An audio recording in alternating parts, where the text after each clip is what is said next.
Max Brantley with the Arkansas Times on Wednesday, February the 22nd. News from Arkansas. It's been a busy time at the Arkansas legislature. Lots of headlines to pass along to you. Last night, a Senate committee gave important approval to the bill that will require colleges to allow people to conceal carry permits of a certain sort to be on their campus as long as they're 25 or older, staff, student, or anybody else. That bill seems headed to final passage. The key question that I've asked and don't have an answer to yet, and that is, how will this bill square at UALR, for example, with the law that prohibits guns on campuses of K through 12 schools? UALR is going to share its campus with the East End Charter School next year. What does that mean to those two schools? Speaking of guns, Representative Clark Tucker of Little Rock yesterday introduced an interesting bill. He would prohibit gun possession by people who've been convicted of domestic battery or stalking charges. I predict that the gun lobby will fight this. We just can't put limits on people who have guns, even if they've beaten up their spouses, I guess. Sounds like a good bill. It'll be for an interesting debate.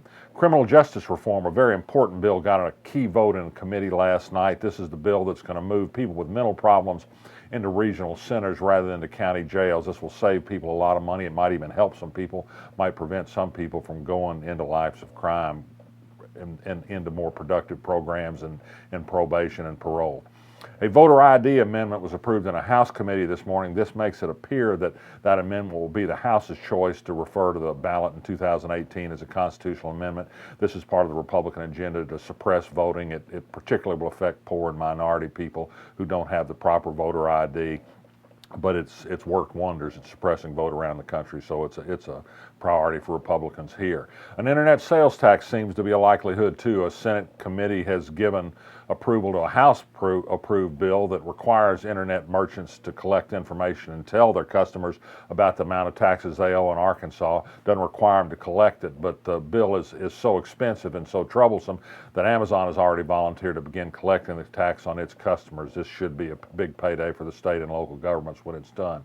Remember that bill to allow grocery stores to sell wine of all sorts, not just local wines? This was a compromise worked out by Walmart and some big liquor store operators. It's been held up because a lot of retail liquor stores don't like it. There's some interesting compromises in the work.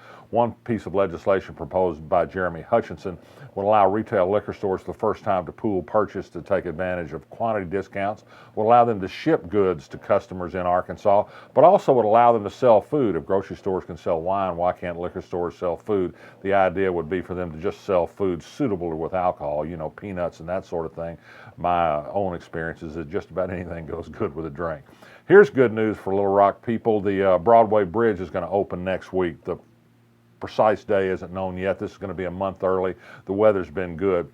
The traffic problem hadn't been as bad as expected from the Broadway Bridge closure, and it gives me a little idea that maybe we don't need that I-30 widening project after all. What happened in Little Rock was people adjusted their driving time, took different paths to work, and things worked out pretty well. Do we really need to spend $600 million to take care of congestion that only occurs about 30 minutes a day? I'm not so sure.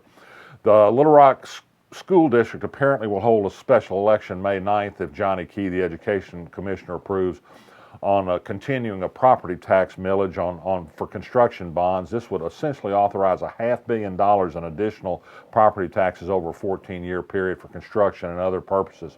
There's a big pushback against this, and I'm one of those on it. We don't currently have control of the schools in Little Rock. It's taxation without representation. Johnny Key, who runs things as the state education commissioner because the district has been taken over by the state, won't say if he'll allow local school buildings to be used by charter schools, which are draining students away. He won't say anything about pushing to a return to local control of the school district. This is a time to apply some pressure. The Little Rock City Board of Directors, with the exception of some individual members, has been silent on this point. It's time for political leadership to say no taxation without representation. We want our schools back before we give Johnny Key $500 million. Cody Highland, the prosecutor in Conway, has found after a state police statistical study that indeed Damascus is a speed trap. It writes so many tickets that it gets more than 30% of its city budget from ticket income. He's asked for a response from the city, but there'll be sanctions if they don't clean things up otherwise. The Arkansas Democrat-Gazette, the state's biggest paper, is going to lay off at least 15 more people after 8 only a month or so ago. Continuing decline in ad revenue for everybody in our business continues to bring terrible personal losses. It's a sad day for them and for all in the business for that matter. Governor Asa Hutchinson today had a news conference at War Memorial Stadium to tout his government efficiency efforts. One of those is taking over the War Memorial Stadium Commission and putting under the Parks Department. He's going to slash its budget by $400,000. We don't know yet how that money is going to be replaced. As a good sign of government efficiency, they had, count them, 14 state parks and tourism cars at the stadium for this little event. That's government efficiency at work, I suppose.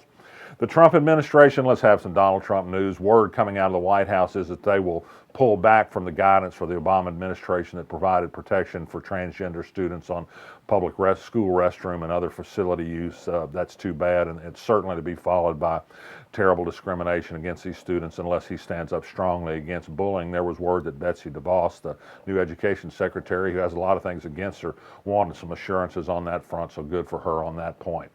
We're going to have coverage in Springdale tonight by both a reporter and photographer at Tom Cotton's first town hall with the public. Excuse me, so check the Arkansas blog later today. And in the meanwhile, whatever you do, resist. I'm Max Brantley.